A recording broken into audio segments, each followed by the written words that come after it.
Ladies and gentlemen, welcome back to Gaming with me, Tony Mo, and we're here today to talk about Lawbreakers. Bosky held the very first public alpha test this weekend, meaning that they removed the NDA that a lot of us were under while we were playing the alpha, so we could all finally record, stream, and talk about the game in an open environment. Talk about our experience with the game in an open environment. Keep in mind, though, this is alpha. Everything is still under development, work in progress.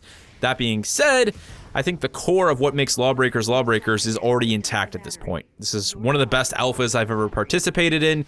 The game is there. Like, you can play the game and it's fun because the core of what makes Lawbreakers Lawbreakers is there, as I said. This isn't like one of those alphas where you play it and you're like, did the developers even know what they want to do yet? I don't think they do. And then the game ends up in development hell for the next 3.5 years. That's not Lawbreakers, and for good reason. Bosky Productions is the studio started by Cliff Blazinski and Ariane Brucey. These are two industry veterans. They know what they're doing. And they managed to get Nexon on board to publish the game, but to do so in a way that gives them pretty much all of the control they could ever want as a developer. Nexon is really just there to help them make the final push, to do the marketing for the game when the time comes. That's awesome. Now, they're planning to launch in early access sometime after August this year. They got a little bit of a roadmap. I'll have it up on the screen for you guys if you want to check it out. And I will be there day one to drop money on the game because, like I said, you know, even as it sits in its alpha state, this is a ridiculously fun, competitive FPS. Lawbreakers is off to a wicked good start. There are a lot of things that make it stand out, you know, in the FPS genre. Yes, it has elements of a hero shooter. A lot of people would say that there's some arena shooter DNA thrown in there, but Lawbreakers just feels like Lawbreakers to me. I have a really hard time trying to say to someone, you know, like when they say, well, what's Lawbreakers like? Most people would go the easy route and they would say, oh, it's kind of like this game and that game. But even if you wanted to go the easy route, which I don't normally like to do that, I'm not the guy who tells you Overwatch is just like Team Fortress 2 because I feel that that's not fair to Overwatch. It would be really hard to do that with Lawbreakers because it's not like Quake, it's not like Unreal Tournament, it's not like Halo, it's not like Call of Duty. It doesn't feel like anything else. Is it a competitive first-person shooter? Yes. Does it have hero class elements? Yes. But in terms of comparing it to other competitive FPSs, that's about as far as things go. It feels very unique, and I mean that in the best possible way. So I think it's now my duty to tell you why I like Lawbreakers so much, and also to kind of give you some examples to explain why Lawbreakers stands out from the crowd so much. Now, in terms of its presentation, Lawbreakers is obviously a much more mature game. It has a much more mature tone. It feels darker. It feels a bit more brutal. I would say, regardless of what faction you're playing on, whether it be the Law or the Breakers, things are just brutal and gnarly. Like, you know, even some of the members of the Law, for example, Bombshell, she's the female Titan on the Law side. She's crazy, man. She's an ex-MMA fighter, you know, turned member of the Law, and she doesn't mess around. And some of the things she says, man, after she gets done pulverizing a member of the Breakers, are just kind of like, hell yeah, like, let's do this, you know? Like, she isn't around, man. She's dead serious. In fact, I have trouble in this case calling any of the characters inside of Lawbreakers heroes. You know, most of these hero class type shooter games like Overwatch and Battleborn, you'd be like, yeah, you know, I'm gonna be playing this hero today. Here's my hero guide. I'd like to give you guys some tips on how to play this hero. If I called any of the characters inside of Lawbreakers a hero, I'd feel really dirty. I mean, there's nothing heroic about any of these characters. They feel more like, you know, the Law side of things. It's more like RoboCop and Judge Dredd.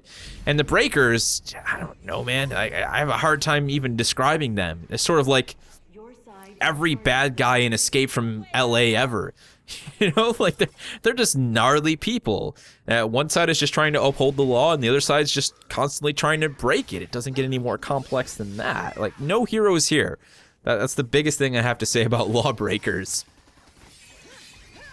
And that's also one of my favorite things about the game, is how they've done the personality of the different classes. So you have your 4 classes available in the alpha: the Enforcer, the Titan, the Assassin, and the Vanguard. And then there's 2 characters for each class, one for the Law side and one for the Breakers side. So for example, you have Axel and Kentaro. Axel's the enforcer for the Law, Kentaro is the enforcer for the Breakers. And while they both share the same weapon, the same set of abilities, they are two completely different characters in terms of personality and visual design. The same can be said for the Vanguards, Maverick on the Law and Tosca 9 on the Breakers, and so on and so forth. And I really appreciate those individual personalities. I like that they each have their own background story. As I said, Bombshell is, sort of an ex-MMA fighter. You've got Axel on the Law. He's sort of the ultimate good cop, like, oh yeah, just get the job done. Kind of reminds me a little bit of Dirty Harry in a way, like, do what I need to do to enforce the law and to make sure the bad guy goes down. And the way the characters interact with one another. So the things that the Law side might say to the Breaker side when they tear one of them apart or vice versa. That to me was a huge adrenaline booster, sort of like the tough guy, badass talk. Some people might not care for that, but I love that kind of stuff. And I think it just adds to the momentum and the feel of Lawbreakers. I'm already in a really good streak. I'm doing really well as someone like Bombshell, just shredding the enemy team, landing all of my abilities, really fully utilizing my knowledge of that specific class, just going on a spree. And to top it all off, you get Bombshell like, I'll tear you apart or something like that. It may seem corny when taken out of context, but throw it into the game, throw it into that moment when your hands are shaking and you're just trying to get those kills to help your team win, and it's an instant adrenaline and enjoyment enhancer. The game had me grinning more times than I can count throughout the course of my play sessions this weekend. It's a big part of the experience, and I think going back 5-10 years, we look at arena shooters, Unreal Tournament, and Quake. They were just that, They were games where you killed one another. The level of personality that we're now able to infuse into the characters that exist in these multiplayer battle arenas is incredible, and it definitely works as a gameplay enhancer, and Lawbreakers does that really, really well. Now, when we talk about gameplay in Lawbreakers, though, it's a first-person shooter. Like I said, we've got those hero shooter elements in it, so you have the different classes with their different abilities. There's a lot for the player to learn and a lot for the player to master. And that's when you recognize that Lawbreakers is very heavily skill-based. Down to the simple act of just using a mouse and keyboard. There's no aim assist here. Hitboxes are nice and tight. Like, this is, a highly skill-based mouse and keyboard shooter experience.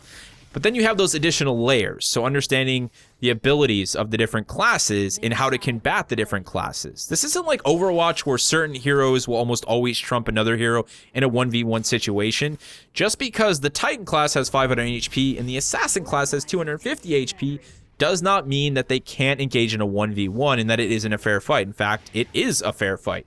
The Assassin can readily take down a Titan if they know what they're doing. That's where more of those skill-based elements come into play.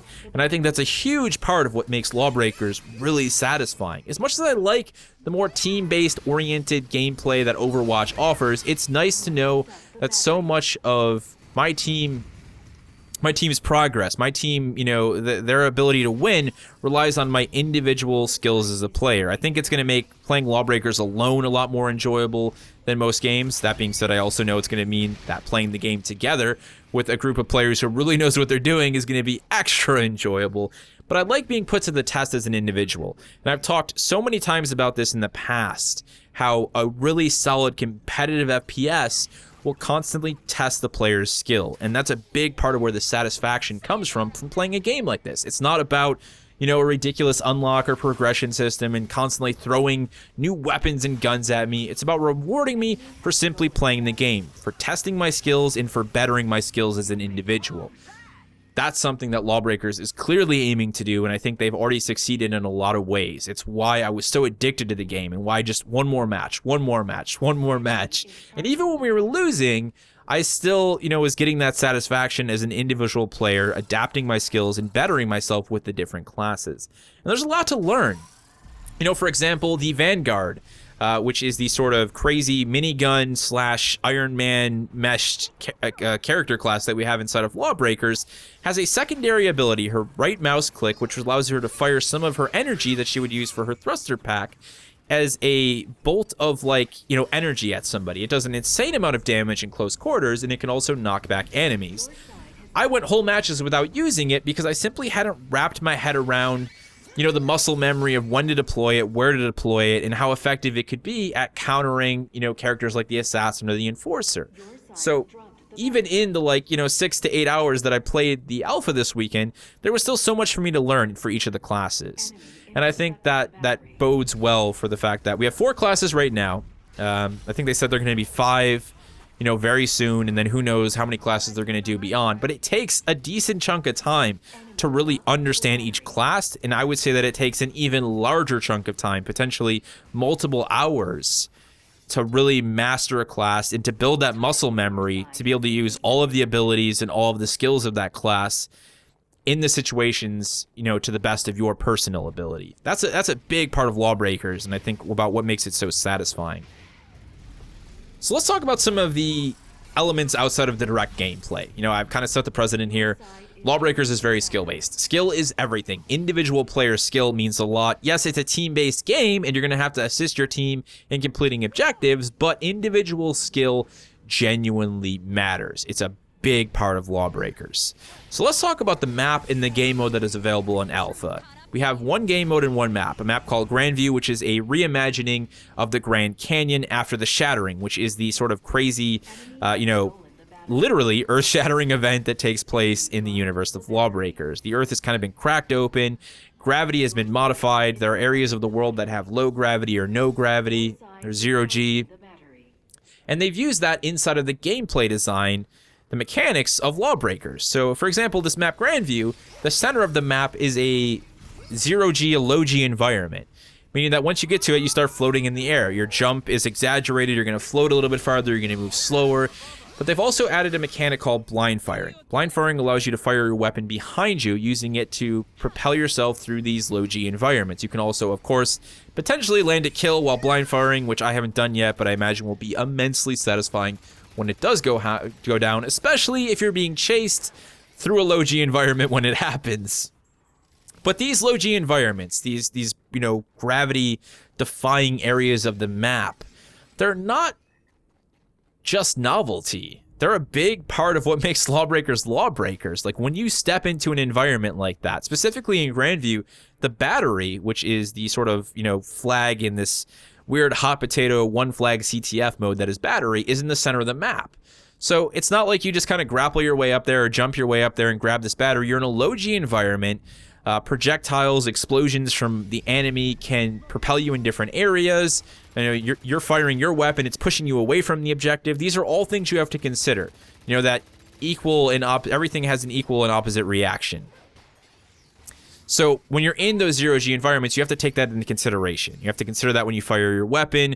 How is my rocket going to be affected by that low G environment? Where's it going to go? If I throw a frag grenade, how is that going to, affect its arc in the 0G environment? All of these things come into play. So everything you knew outside of those low G environments has now been turned upside down. So it's like you have to understand 2 completely different sets of rules for how your weapons and your character will perform in these environments. One for the for the normal gravity and one for the low gravity. And it's not just those specific, sort of cemented areas of the map that have that low gravity. Some of the abilities that certain classes can employ can also create low gravity environments. For example, the Vanguard can use her sort of Skyfall ability. She jumps up in the air, uses her thrusters to smash into the ground, to do a small amount of AOD damage, and to pulverize anyone that is underneath her. That will create a low G environment. So that area that you were in, that close quarters area in your base that you were just defending that was previously normal gravity, has now just turned into a low gravity environment, forcing you to once again reconsider your tactics, how you're going to fire your weapons, and how that's going to affect you while you try to navigate that environment. It's a big deal, and it's awesome. One of my favorite things about Grand View as a map is that I can take a class like the Titan, which is a very slow-moving class with high HP, but I can still get from one side to the other just as quickly as anyone else for the most part by making use of that low G environment, firing my rocket behind me, using blind fire to propel myself to the enemy team's objective, steal the battery, and make it back and be just as effective as a battery runner as the assassin or as the enforcer, someone who's more mobile than I am. It's all about player skill. Like I said, it comes back to it. Whether you're in those low G environments or normal gravity environments, player skill is everything. Knowledge of the game is everything. And that is an endlessly rewarding aspect of Lawbreakers. So let's talk about this game mode battery that I mentioned. As I said, to me it's like hot potato one flag CTF. It is definitely a reinventing of one flag CTF, but it's a damn good reinvention of one flag CTF. All too often, developers come out with new gameplay experiences. Look at all this new mechanics we come out with, or look at how we've updated the idea of the hero shooter. Overwatch does this big time. But hey, look, we couldn't be bothered to come up with any new game modes. That's how I feel about Overwatch. A lot of traditional game modes infused into what is supposed to be a new experience. Lawbreakers clearly taking a different route.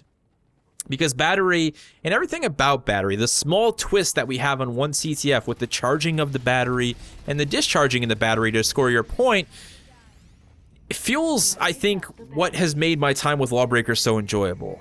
Battery is a mode that is designed around high tension, constant movement gameplay. So the way battery works, I should probably explain this before I keep rambling about how much I enjoy it, is you have one battery, like I said, imagine it's like the one flag. Now, if you put the battery in your base, you'll start to charge it. That doesn't score you any points, though. You only score a point once the battery is charged to 100% and it then discharges. Now, once it gets to 100%, it has about 18 seconds before it will discharge and you'll be able to score that point. At any point during that time, the enemy team could steal that battery, slot it into their base, and then discharge it there and score that point. So it doesn't matter if you charged it to 99%. If the other team steals it at 1% left and scores, then it's their point. Hence the idea of hot potato one flag CTF, as I said. I like this. I've seen some people complain about the idea of the team stealing the battery at the last minute, but that's kind of the point. This isn't just like, hey, they ran the flag and they won. It's more like, hey, they ran the flag, but now they have to defend it. It's an extra layer of tension. It's an extra opportunity for the other team to make a comeback. And in the time that I've played the alpha, it's created some really, high tension, sort of last minute, buzzer beater moments. And I really like that kind of stuff. I'd rather lose a match and have it be insanely close, down to the wire, than have a match be a complete pushover. And having to charge the battery gives the enemy team a lot of time to sort of regroup, to reconsider their situation, and to recoordinate to make that push. I had one match in particular that stood out to me where the other team was actually down 2 players. This is early alpha, matchmaking is not great. They're not filling people in automatically. Plus, there's not that many people playing in alpha, so that's to be expected. It's unfortunate for the other team, but they took advantage of that timer and they made a comeback. So we had the battery. It was going to be our second point, the point that would have caused us to win, and we were at 98%. The 3 of them got together. They all played an assassin. They made the push. They stole the battery. They scored a point. Now, we ended up winning that match, but nonetheless, they took advantage of that opportunity. If the game mode wasn't designed the way it was designed, they would have never been able to do something like that. We would have just been running the battery back and forth all over their faces, most likely. But it gave them the opportunity to regroup, reconsider, make use of a team stack with the assassin, and then claim a point. And it was a hell of an awesome fight, trying to tango with those 3 assassins inside of our base. It was wicked cool. And it was a very memorable moment that was 100% because of the game design behind the battery game mode. I'm really looking forward to seeing what other game modes Lawbreakers is able to reinvent or bring to the table in a different flavor. We already know that Turf War is going to be coming sometime late July after they introduce the new map Promenade. I'm really looking forward to checking that out. They were showcasing it at E3 and it looked really, really cool. Sort of a modified take on Domination. Again, I'm really impressed with their ability to reinvent these classic game modes to make them fit into the theme and, the inner workings of Lawbreakers. Like, what makes Lawbreakers special? I think a big part of it is that constant movement.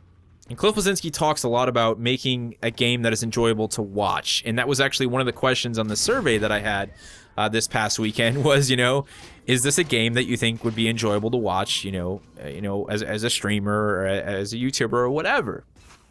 And my answer was yes, because of game modes like Battery. Battery totally makes it. So it's going to be important moving forward that they really nail those game modes and that they are consistently as enjoyable and as involving and as high tension as Battery is. Now, there's already some things that the development team's working on that were negatives for me that I'm not going to mention. I'm not sure how I feel about healing stations. They're already looking at alternatives.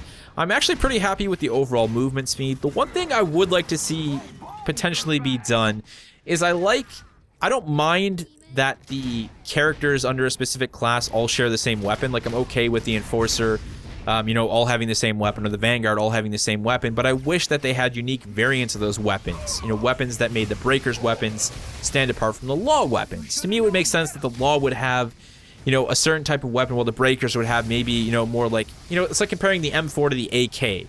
You know, the idea that, you know, the bad guys, quote unquote, traditionally have the AK, and the good guys traditionally have the M4. You know, the alternative factions and the way their existence has influenced the appearance and the style of their weapons.